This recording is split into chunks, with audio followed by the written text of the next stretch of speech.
இன்னைக்கு நாம இந்த நிகழ்ச்சியில பார்க்க போறது சிறு உருளை சிகப்பு மிளகாய் வறுவல்.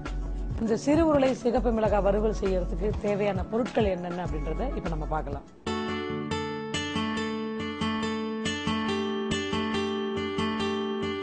வேக வைத்து உரித்த சிறு உருளை 1 கப், நறுக்கிய வெங்காயம் 1, கடுகு 1/4 டீஸ்பூன், உளுத்தம்பருப்பு 1/2 டீஸ்பூன், நசுக்கிய பூண்டு 3, கருவேப்பிலை சிறிதளவு, சின்ன ஜீரகம் 1/4 டீஸ்பூன், நசுக்கிய சிகப்பு மிளகாய் 1 டீஸ்பூன், நறுக்கிய கொத்தமல்லி தழை சிறிதளவு, தனி மிளகாய் தூள் 1/4 டீஸ்பூன், மஞ்சள் தூள் 1/4 டீஸ்பூன், சமையல் எண்ணெய் தேவையான அளவு, உப்பு தேவையான அளவு.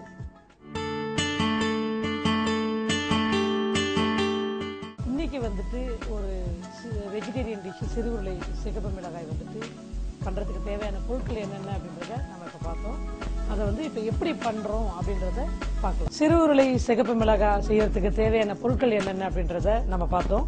இப்ப வந்துட்டு அந்த சிறு உருளை சிகப்பு மிளகாய் எப்படி பண்றது இந்த வறுவல் சொல்லிட்டு பார்க்கலாம். முதல்ல வந்துட்டு ஒரு ஃப்ரை பேனை வந்து வச்சு ஹீட் பண்ணிக்கோங்க. எண்ணெய் வந்து ரோஸ்ட்டுக்காக வந்துட்டு நமக்கு எவ்வளோ எண்ணெய் தேவையோ அந்த அளவுக்கு எண்ணெய் வந்து போட்டுக்கோங்க.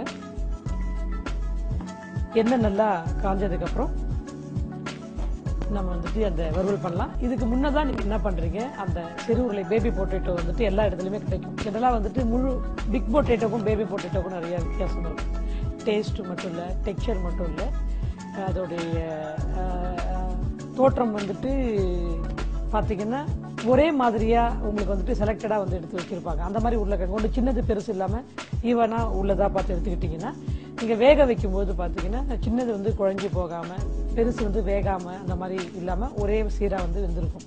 நீங்க பெருசு சின்னது ரெண்டுமே வந்து கலந்து போட்டீங்க அப்படின்னா பெருசா இருக்கிறது வேகட்டும்னு வெயிட் பண்ணீங்கன்னா சின்னதா இருக்கிறது வந்து குழஞ்சி போயிடும். ஸோ அதனால அந்த காய்கறி நீங்க கட் பண்ணும்போது கூட பெரிய உருளைக்கிழங்கு சிறு உருளை கிடைக்காதவங்க பெரிய உருளைக்கிழங்குல கூட கட் பண்ணலாம்.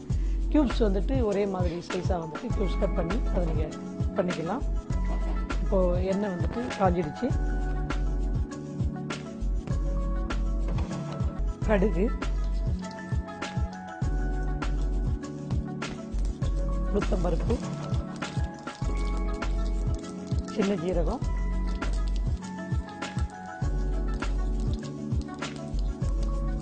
க்ரஷ் பண்ண கார்லிக், கறி லீஃப்.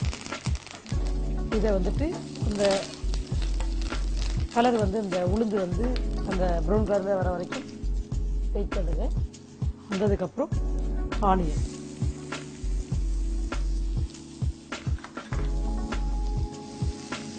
ஆனியன் போட்டு நல்லா வந்து வதக்கிக்கோங்க.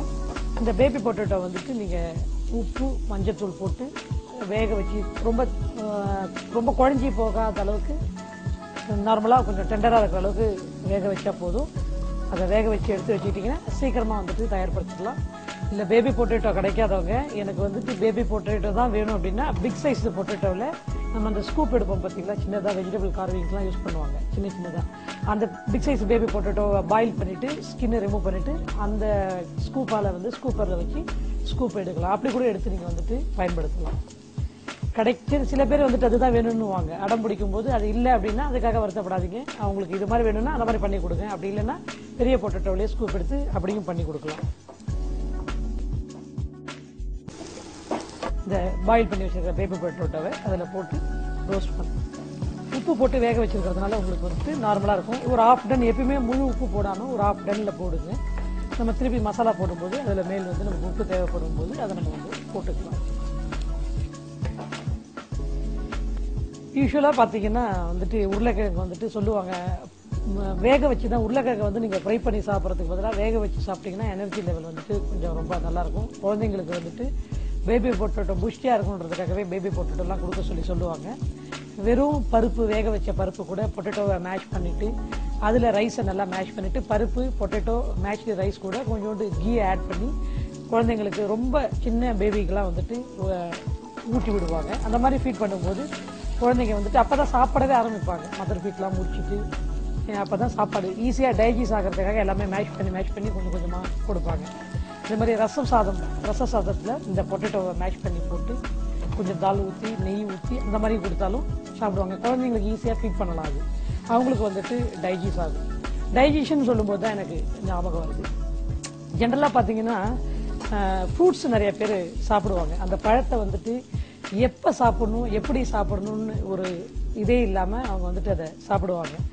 பழம் வந்து நினச்ச நேரத்தில் நினச்ச இடத்துல சாப்பிடுவாங்க. சில பேர் பார்த்தீங்கன்னா சாப்பிட்ட உடனே ஃப்ரூட் சாலட் சாப்பிட்ற, ஐஸ்கிரீம் வித் ஃப்ரூட் சாலட் சாப்பிட்றேன்னு சாப்பிடுவாங்க. சாப்பிட்ட உடனே ஜெனரலாக பார்த்தீங்கன்னா பழம் சாப்பிடவே கூடாதுங்க. ஏன் அப்படின்னா பழம் அப்படின்றது வந்து எளிதில் ஜீரணமாகக்கூடிய ஒரு பொருள். அந்த நீங்கள் ஃபுட்டு வந்துட்டு இப்போ ஃபார் எக்ஸாம்பிள் ஒரு நான் வெஜிடேரியன் ஃபுட்டு சாப்பிட்றீங்க அப்படின்னா அவங்களுக்கு வந்து இந்த செரிமானன்றது கொஞ்சம் டிலேவாக இருக்கும், ஈஸியாக டைஜஷன் ஆகாது. அப்படின்னும் போது சாப்பிட்டு இப்போ ஃபார் எக்ஸாம்பிள் ஒரு மட்டன் பிரியாணியோ ஒரு சிக்கன் பிரியாணியோ சாப்பிட்றீங்க, சாப்பிட்டு ஒரு ஃப்ரூட் சாலட் சாப்பிட்றீங்கன்னா ஃபர்ஸ்ட் கடைசியாக சாப்பிட்றது பார்த்தீங்கன்னா அந்த ஃப்ரூட் சாலட் தான் வந்துட்டு ஈஸியாக டைஜஷன் ஆகும். இதுக்கு முன்னாடி நம்ம வயிற்றுக்குள்ளே இருக்கிற அந்த உணவு குழலில் இருக்கிற வந்துட்டு அந்த மீட்டு வந்துட்டு செரிமானத்துக்கு டிலே ஆகும். இது செரிமானம் உடனே ஆனதுனால அது வந்து செரிமானம் ஆகாமல் உள்ளேயே வந்துட்டு உங்களுக்கு அது வந்து தீங்கு விளைவிக்கும். அதனால ஒன்று ஆகாரம் சாப்பிட்றதுக்கு ஒரு 1 ஹவருக்கு பிஃபோராக வந்துட்டு அந்த பழத்தை சாப்பிடுங்க. அதர்வைஸ் சாப்பிட்டு முடிச்சு 1 ஹவர் பிறகு அதை சாப்பிடலாம். ஜென்ரலாக பார்த்தீங்கன்னா மார்னிங் தூங்கி எழுந்திரிச்ச உடனே வந்துட்டு அந்த பழத்தை நீங்கள் தூங்கி எழுந்திரிச்சதும் ப்ரஷ் பண்ணிட்டு ஒரு பழம் சாப்பிட்டீங்கன்னா அந்த பழம் வந்து நம்ம உடலில் இருக்கிற நச்சு பொருட்கள் எல்லாத்தையுமே மலமாக வந்து வெளியேற்றும். அதனால தான் ஜென்ரலாக சொல்லுவாங்க டயட்லாம் இருக்கணும், உடம்பெல்லாம் கட்டுக்கோப்பாக வச்சுக்கணும்னு நினைக்கிறவங்க இந்த டயட்டீஷியன் பார்த்தீங்கன்னா காலையில் ஒரு ஆப்பிளாவது ப்ரிஃபர் பண்ணுவாங்க, ப்ரிஃபர் பண்ணாமல் இருக்க மாட்டாங்க. எதுக்குன்னா இதுதான் ரீசன். மெயினாக உடலில் இருக்கிற காலையில தூங்கி எழுந்திரிச்சதும் எம்டி ஸ்டமக்கில் தண்ணி நிறையா குடிக்கணும். நிறையா தண்ணி குடிச்சிட்டு இது ஒரு பனானா சாப்பிட்டாலும் சரி, இல்லை ஒரு ஆப்பிள் சாப்பிட்டாலும் சரி, என்ன ஃப்ரூட்ஸோ ஒரு ஃப்ரூட் சாப்பிட்டீங்க அப்படின்னா நம்ம உடலில் இருக்கிற நச்சு பொருட்களை வந்து வெளியேறும். அதுக்கப்புறம் நம்ம சாப்பிட்ற பிரேக்ஃபாஸ்ட்டு, அடுத்தது லஞ்சு, பிரஞ்சு, இந்த மாதிரி ஒன்று ஒன்றா வந்துட்டு நமக்கு வந்துட்டு ஒரு ஆர்டராக போயிட்டுருக்கும். டைஜஷன் சிஸ்டம் வந்துட்டு ஒரு ஆர்டராக போகும். இப்போ பொட்டேட்டோ வந்துட்டு ரோஸ்ட் ஆகுது, ஆனியன் நல்லா ஃப்ரை ஆயிடுச்சு. இப்போ நம்ம வந்துட்டு மசாலா போடலாம். லைட்டாக வந்துட்டு டர்மரிக் பவுடர் போடுங்க. மிளகா வந்துட்டு சிறு உருளைக்கு இந்த சிகப்பு மிளகா இருக்குது பார்த்தீங்களா, அது மிளகா வந்துட்டு க்ரஷ் பண்ணணும். நம்ம ஏதாவது ஒரு அச்சில் போட்டு க்ரஷ் பண்ணலாம். அப்படி இல்லைன்னா ரெடிமேட் மார்க்கெட்டில் கூட உங்களுக்கு அந்த க்ரஷ் பண்ண மிளகா வந்து கிடைக்கும். இப்படி கிடைக்காதவங்க வந்துட்டு பேப்ரிக்கான்னு சொல்லிட்டு ரெடிமேடில் அந்த மாதிரி ஒரு பேக்கெட்டும் இருக்கும், அது கூட நீங்கள் வந்துட்டு அதை பயன்படுத்தலாம்.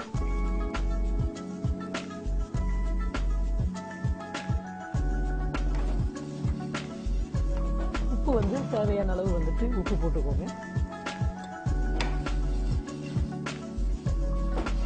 இந்த பொட்டேட்டோ வந்துட்டு பார்த்தீங்கன்னா எல்லாருமே வந்துட்டு பெரியவங்கலேருந்து சின்னவங்க வரைக்கும் விரும்பி சாப்பிடுவாங்க. இது வந்துட்டு சில்லி பவுடர் யூஸ் பண்ணாமல் பிளாக் பெப்பர், க்ரஷ் பண்ண பெப்பர் கூட போட்டு சிறு உருளை வந்து மிளகு வறுவலாக கூட நீங்கள் வந்து கொடுக்கலாம். ரொம்ப டேஸ்டியான டிஷ்ஷாக இருக்கும். எல்லாருக்குமே ரொம்ப வந்துட்டு பிடிக்கக்கூடிய ஒரு டிஷ்ஷும் கூட இது. இப்போ வந்துட்டு சிறு உருளை சிகப்பு மிளகாய் வறுவல் வந்து தயாராகிருச்சு.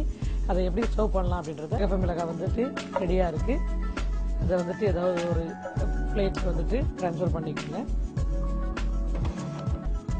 இதை வந்து நீங்கள் வந்துட்டு இந்த மாதிரி பிளேட்டில் கொடுக்காம குழந்தைங்க இன்னும் கொஞ்சம் இன்ட்ரெஸ்டிங்காக சாப்பிடணுன்னா உடன் ஸ்கீவர்னு ஒன்று இருக்கும். நம்ம எல்லா இடத்துலையுமே மார்க்கெட்டில் கிடைக்கும். நம்ம வந்து குச்சி மாதிரி இருக்கும், சீவாங்குச்சி மாதிரி இருக்கும். அந்த உடன்லேயே வந்துட்டு இந்த மாதிரி வர்றது அது.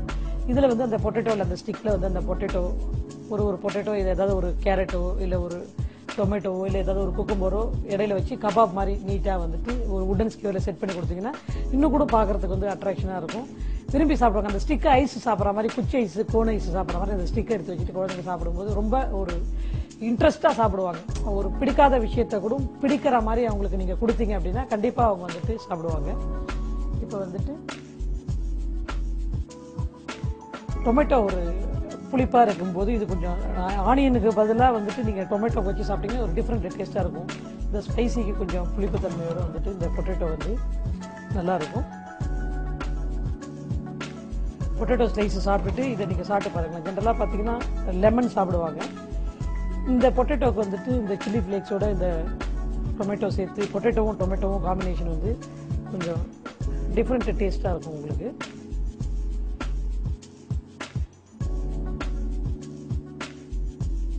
மேலே வந்து கொரியாண்டர் லீஃப் வந்து கொஞ்சம் போட்டுட்டு வேணும்னா அவங்க வந்து ஸ்பைசி அதிகமாக இருக்குது அப்படின்னு ஃபீல் பண்ணாங்கன்னா அந்த ஸ்பைசி வந்துட்டு லெமன் கொஞ்சம் போட்டு சாப்பிட்டீங்கன்னா ஸ்பைசி ரெடியூஸ்